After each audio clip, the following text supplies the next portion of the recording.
Préféreriez à des primaires la création d'un mouvement peut-être plus clair avec la gauche de l'UMP, le centre, voire la droite du PS? Alors d'un mouvement, je ne sais pas si c'est le mot, mais vous savez quelle est mon idée, elle est affirmée chaque fois que je peux. Aucun des problèmes du pays ne peut se résoudre dans l'affrontement des deux camps. Des soi-disant deux camps. Ils disent qu'ils sont des camps, mais ils ne sont pas des camps.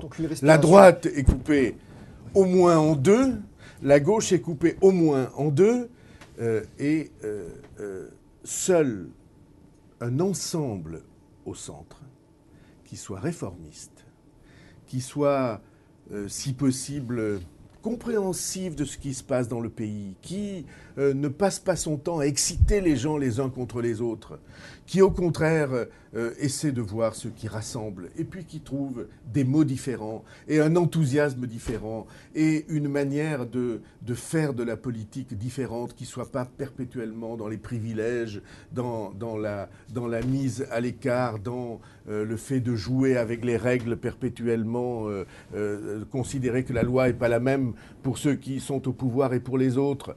Tout ça, cette manière inédite dans nos institutions de pratiquer la politique, c'est une nécessité pour le pays. Donc il faut une respiration, François Bayrou. Et c'est le seul, à mon avis, le seul secteur sur lequel puisse s'organiser, le jour où ça deviendra possible par le changement de la règle électorale, seul secteur où puisse s'organiser une vraie majorité.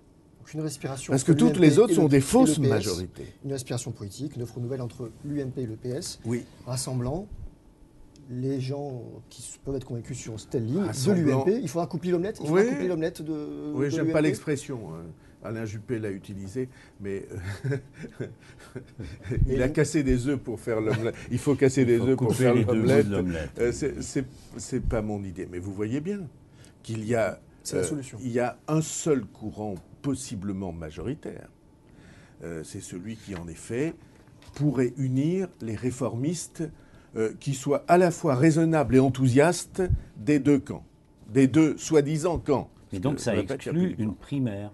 Ça suppose un accord politique entre quelques personnes de bonne volonté, ardemment modérées. C'est la Ve République. Moi, je ne crois pas que la primaire, ce soit la Ve République. Mais j'ai un débat, vous le savez, avec Alain Juppé sur ce point. On a une différence d'appréciation. Ça nous fâche pas pour autant. Parce qu'au fond, il a fait ce choix par affection pour l'UMP. C'est son bébé, de même que les mouvements du centre sont les miens et j'y suis viscéralement attaché. C'est une partie de son œuvre politique, donc il est attaché à l'UMP, donc il a fait ce choix. Pour moi, je ne crois pas que la primaire soit Ve République. Ve République, c'est au moment de l'élection présidentielle, se forme un soutien à une politique portée par un homme ou par une femme. Là se trouve l'origine du pouvoir exécutif. Si vous relisez le discours de Bayeux du général de Gaulle après la guerre, alors vous allez entendre cette vision que je considère juste, qui dit, mais au fond, le pouvoir exécutif, il ne vient pas de combinaisons parlementaires, comme on voudrait nous le faire croire.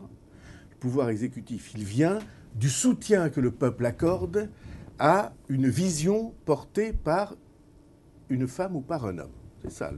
C'est ça le contrat de la Ve République. Ce contrat, je le crois juste. Ça vous surprendra peut-être venant d'un homme du centre. Simplement, je pense qu'il faut qu'il soit, ce contrat, rénové par un changement assez profond de la pratique parlementaire en particulier. La nature humaine fait, dans votre hypothèse, qu'il y aurait plein de candidatures et que Marine Le Pen serait à coup sûr au second tour. Ouais. D'abord, je signale qu'avec tout ça, elle y est. Enfin, si les sondages ont raison, elle y est. Bon. Et encore une fois, se servir du Front National comme épouvantail pour empêcher tout renouvellement de la vie politique française, ça n'est pas mon point de vue. Un mot, François Bayrou. Je n'ai pas l'intention de me laisser épouvanter par les épouvantails. Un mot, j'ai au contraire l'intention de porter une une vision qui soit dynamique, qui soit un renouvellement dans l'avenir de la vie politique française.